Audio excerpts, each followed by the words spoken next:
Alright, so first I want to start by saying Kala Lal Yahweh, Bashem Yahushai, Bashem Rakakodash, double honors to the apostles and elders of James Stratton Stone. Salutation to you all came out there pushing the truth in sincerity to full elect. Shalom. This is a brother Canon from James, Jamaica once again. And today's lesson will be centered around the topic divorce and how this law was basically implemented by Moses. You know what I mean? Because, well, we're gonna go into it. You know what I mean? Up to today, people are still, well, as Christians, right? Because they're still not knowledgeable of understanding the true meaning of the Bible and the purpose of these things. But we're gonna get into the topic. Not gonna try to make it long as usual, but you know it goes already.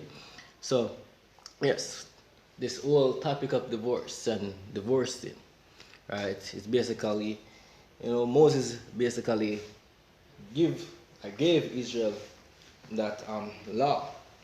You know what I mean? And if you go to the book of Deuteronomy 24 and verse 1. Again, remember Israel is a stubborn nation. You know what I mean?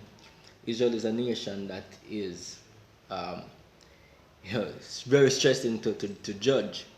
And sometimes you may try to find ways how to basically uh, judge, you know what I mean? But let's get into the scripture. This is Deuteronomy 24 and verse 1. It says, when a man had taken a wife and married her, and it come to pass that she find no favor in his eyes, because he had found some uncleanness, in her, then let him write her a bill of divorcement and give it in her hand, and send her out of his house. And when she is departed out of his house, she may go and be another man's wife. And if the latter husband hate her, and write her a bill of divorcement, and giveth it to her in her hand, and sendeth her out of his house, or if the latter husband die, which took her to be his wife, her former husband, right, which sent her away, may not take her again to be his wife, after that she is defiled, for that is abomination before the Lord, and thou shalt not cause the land to sin, which the Lord thy God giveth thee for an inheritance. Alright, so we're gonna pause there, right? So basically Moses is saying, look, alright, if there's some reason of uncleanness or uncleanness, or if you want to put it, there's some reason of you know some reason of you don't want to be together anymore, right? Then you can give them a bill of divorcement and send her on her way. You know what I mean?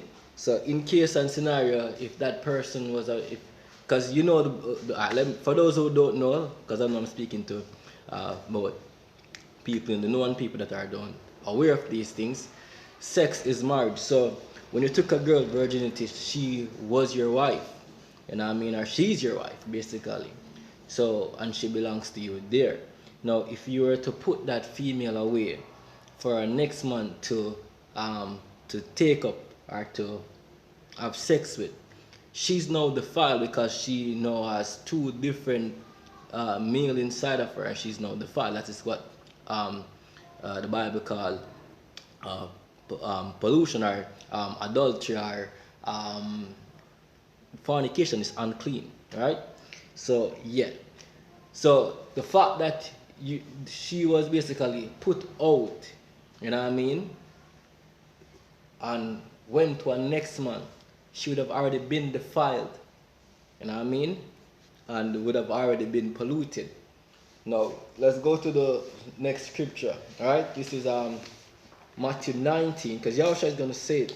The man you call Jesus Christ, yes, he's going to say it, right? And he's going to explain to you and show you that. Yeah, Israel is a stubborn nation, yo.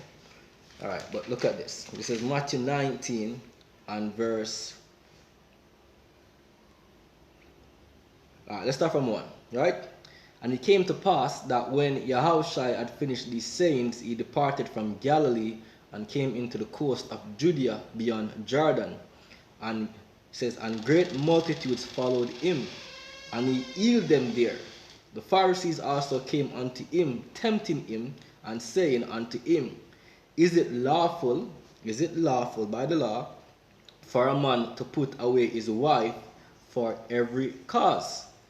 And he answered and said unto them, have ye not read that he which made them at the beginning made them male and female, and said, for this cause shall a man leave father and mother, and shall cleave to his wife, and they twain shall be one flesh, because you're now joined.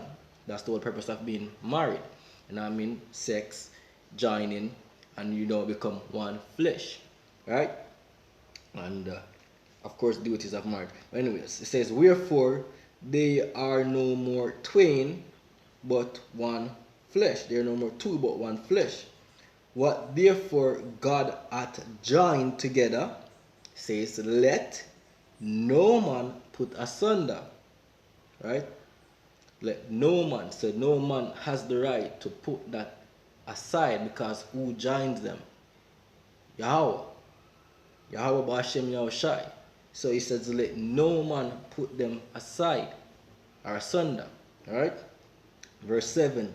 They say unto him, why did Moses then command to give a writing of divorcement and to put her away? Right, so the question pops up. So if this is the case and no man has the right to put a female and a male aside, right, or for them to put them aside, right? Why did Moses give them that order or that law?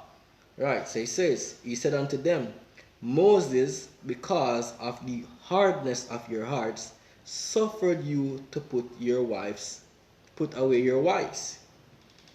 So Moses given us, alright, do it. Gonna annoy Moses with foolishness, right? So Moses said, do it. But from the beginning, it was not so. Right, so this is not the law of God from the beginning. What God joined, let no man put asunder. Alright? Alright. I say unto you, whosoever shall put away his wife, except it be for fornication, meaning only if she commit some foul act when it comes to sex, or let's say she commit adultery, let's say she did some defilement type of thing, because she defiled herself. You have the right to not defile yourself, right? And that's the whole purpose of she being joined to you, right? Not defiling and being yours. So if she defile herself in any form of fornication, all right, that's what Yahushua is basically saying here. Says, and I say unto you, whosoever shall put away his wife, except it be for fornication, and shall marry another, right, committed adultery. Meaning what?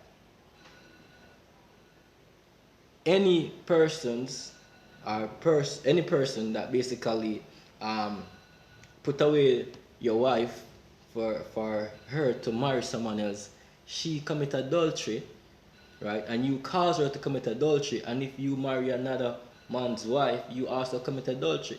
It doesn't mean that you don't have the right to have multiple wives, because again, it's all about defilement and purity. And if it is pure, then it is true. If you are able to have 5 pure women, taking them virginity, right? Or the man that had this female died, then you are now in the right to have her, because the person is dead. Only if there's no brother basically to raise up seed. So there's law for everything. You know what I mean? So yes, it says, and whoso marrieth her which is put away doth commit adultery. So when Moses did this said, the person can marry her if there's a divorcement. An next person can marry her. Yahushua is saying, look here, anybody marry that female is what? You commit adultery. Right? But again, we are under grace, and we're not saved by the law. Because if that was the case, and Moses also said, lest the land fall to adultery or whoredom or something like that. But yes, the entire earth has become like that. You're now wifing basically what would be called whores back then, or defiled females, because most females today, you did not take their virginity, or you're not the first person to be there. So by right and by the law, she is defiled. But because of the grace of Yahweh Shem Yahushai, right, we can continue doing such things and getting mercy, which everything ties down to the mercy of Yahweh Shem Yahushai. Alright? But just to point out there, that yes, again, um, so the hardness of Israel brought Moses to that decision, and that's why it was created, but by right, it was not correct. Alright, so with that, I just want to wrap the video up. Hope it was not too well, it's 11 minutes. Alright, so I want to say, Kala Lal Yahweh, Ba'ashem Yahushai, Ba'ashem Rakah Kodash. Again, double honors to the apostles and elders of James Great Stone and Tiwa came out there. Shalom. They say.